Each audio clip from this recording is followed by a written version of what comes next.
நண்பர்கள் அனைவருக்கும் வணக்கம்.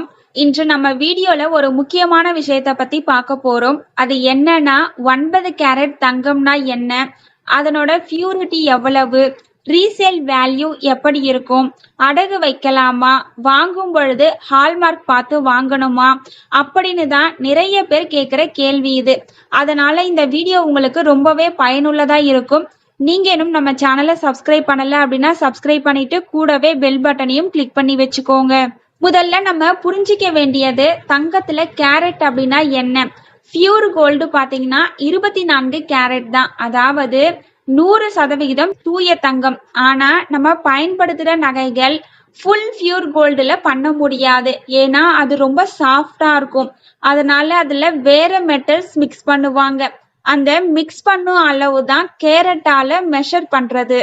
இப்போ 9 கேரட் கோல்டுனா என்ன, அதுல 24 பகுதியில 9 பாகம் தான் தங்கம் இருக்கும். அதாவது சுமார் 37.5% தங்கம் மட்டும்தான் இருக்கும்.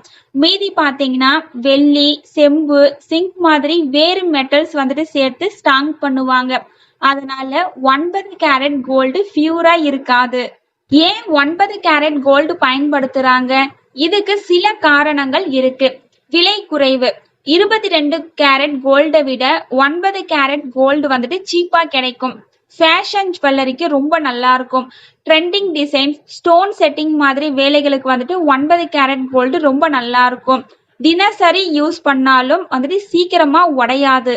அதனால ஃபாரின் கண்ட்ரீஸ்ல பாத்தீங்க அப்படின்னா 9 கேரட் 14 கேரட் மாதிரி தங்கம் கம்மியா இருக்கக்கூடிய தங்கத்தை தான் அதிகமா பயன்படுத்துறாங்க. 9 கேரட் கோல்டுக்கும் 22 கேரட் கோல்டுக்கும் உள்ள வித்தியாசத்தை பத்தி பார்க்கலாம். 22 கேரட் கோல்டுல சுமார் 91.6% தங்கம் இருக்கும். 9 கேரட் கோல்டுல 37.5% தான் தங்கம் இருக்கும். அதனால வேல்யூல பெரிய வித்தியாசம் வரும். 9 கேரட் கோல்டு வாங்குறதுல காஸ்ட் கம்மியா இருக்கும், ஆனா ரீசேல்ல பெரிய லாஸ் வரும்.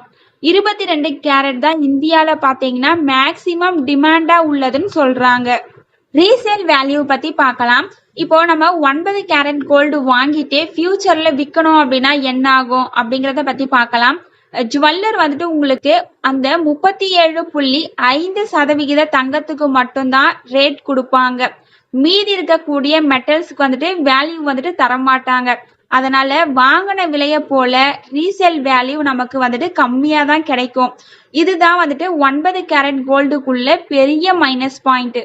இன்னொரு முக்கியமான விஷயம், 9 கேரட் தங்கம் அடகு வைக்கும் பொழுது நம்ம இந்தியால அதிகமான நிதி நிறுவனங்களும் பினான்ஸ் கம்பெனிஸும் 22 கேரட் தங்கத்துக்கு தான் அதிகமா ப்ரெஃபர் பண்ணுவாங்க. 9 கேரட் தங்கம் கொஞ்சம் குறைவான பியூரிட்டில இருப்பதனால எல்லா இடத்துலயும் ஈஸியா எடுத்துக்க மாட்டாங்க. ஈஸியா எடுத்துக்கிட்டாலும் உங்களுக்கு பாத்தீங்கன்னா 37.5% தங்கத்துக்கு மட்டும்தான் வேல்யூ தருவாங்க. அதனால அடகு வைப்பு பண்ண நினைக்கிறவங்களுக்கு பாத்தீங்கன்னா 9 கேரட் தங்கம் நல்ல சாய்ஸா இருக்காது. இப்போ வாங்கும் பொழுது கண்டிப்பா கவனிக்க வேண்டியதுன்னு பாத்தீங்கன்னா ஹால்மார்க் சீல். ஹால்மார்க் சர்டிபிகேட் இருந்தாதான் அந்த தங்கம் ஒரிஜினல் பியூரிட்டில இருக்குதுன்னு நமக்கு நம்பிக்கை வரும். 9 கேரட் கோல்டுல கூட ஹால்மார்க் மென்ஷன் பண்ணுவாங்க, அதாவது 375 அப்படின்னு சீல் இருக்கும்.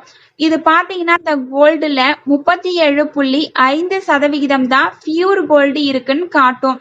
ஹால்மார்க் இல்லாத தங்கம் வாங்கணும் அப்படின்னா ஃபியூச்சர்ல நம்ம விற்கும் போது அதிகமான பிரச்சனைகள் வர்றதுக்கு வாய்ப்பு இருக்கு. அதனால எப்பவுமே பிஎஸ்ஐ ஹால்மார்க்டு ஜுவல்லரிஸ் தான் வாங்கணும். நல்ல ஸ்டைலான ட்ரெண்டிங் ஜுவல்லரிஸ் வேணும் அப்படின்னா 9 கேரட் கோல்டு நல்ல சாய்ஸா இருக்கும். இன்வெஸ்ட்மெண்ட் பாயிண்ட் ஆஃப் வியூல நம்ம பார்க்கணும் அப்படின்னா 9 கேரட் சரியான சாய்ஸ் இல்லை. அடகு வைக்கும் பொழுதும் சரி, ரீசேல் வேல்யூவும் சரி, ரெண்டுமே லாஸ் தான் வரும். வாங்கும் பொழுது ஹால்மார்க் பார்த்து வாங்கினாதான் பாதுகாப்பா இருக்கும். இந்த வீடியோல உங்களுக்கு ஏதாவது டவுட் இருந்தது அப்படின்னா கமெண்ட் செக்ஷன்ல கமெண்ட் பண்ணுங்க. நான் ஏதாச்சும் விஷயத்த சொல்ல மறந்திருந்தேன் அப்படின்னாலும் அதையும் கமெண்ட்ல சொல்லுங்க, நான் தெரிஞ்சுக்கிறேன். இந்த தகவல் உங்களுக்கு பயனுள்ளதா இருந்தா வீடியோக்கு லைக் பண்ணுங்க, ஷேர் பண்ணுங்க, கமெண்ட் பண்ணுங்க. தங்கம் வெள்ளி விலைகள், ஜுவல்லரி டிப்ஸ் மாதிரி இன்னும் யூஸ்ஃபுல் கண்டென்ட் நம்ம சேனல்ல வரும். அதனால சப்ஸ்கிரைப் பண்ண மறக்காதீங்க. தேங்க்யூ ஃபார் வாட்சிங்.